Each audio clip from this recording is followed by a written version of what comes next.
One of the tools that I used this past semester for the first time is a collaborative digital whiteboard.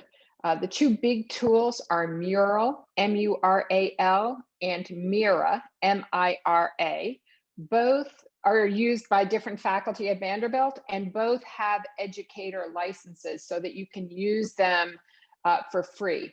And so the screen that you're seeing right now is an example of a digital whiteboard in Mural.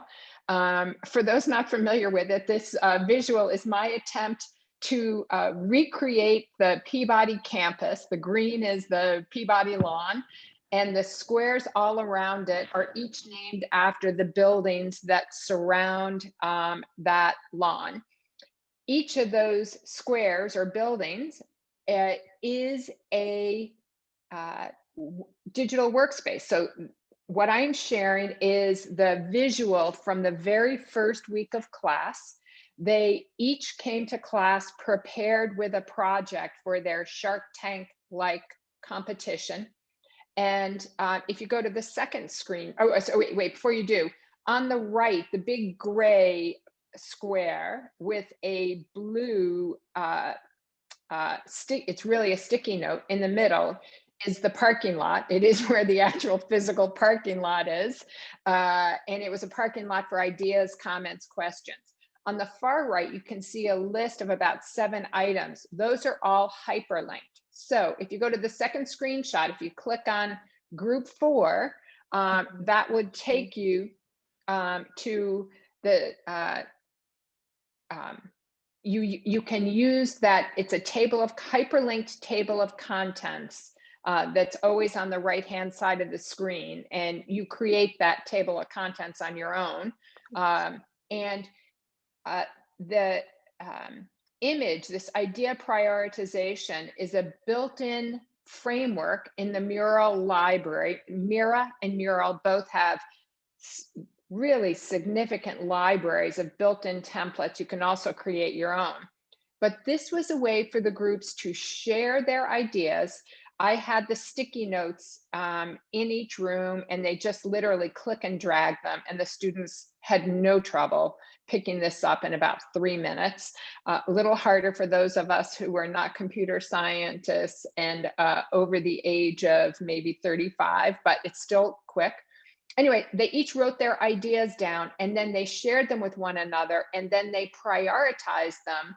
They put them where they thought they belonged. The group prioritized them. Bottom line, their focus was to come up with what they thought was the best idea based on how they prioritized the ideas. And then this group created their own circle sticky note and put the winning idea in the circle, and then shared it when we did a report out. But this tool worked beautifully for both a creative way for students who had never met before. This was the first class, and they were all brand new to the program and to Peabody, to meet one another and to do something fun and still accomplish the objective in a short period of time. What I like, and so they were all in Zoom breakout rooms doing this, but I could see, I could look at the whole big picture that you saw in the beginning and see who seemed to be done and who didn't.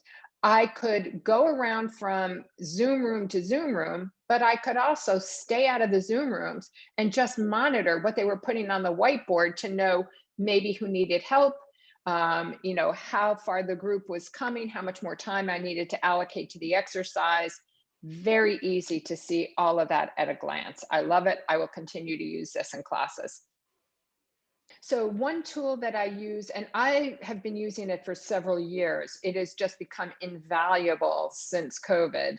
I use TimeTrade for calendaring. A lot of my colleagues use Calendly, and DLY at the end.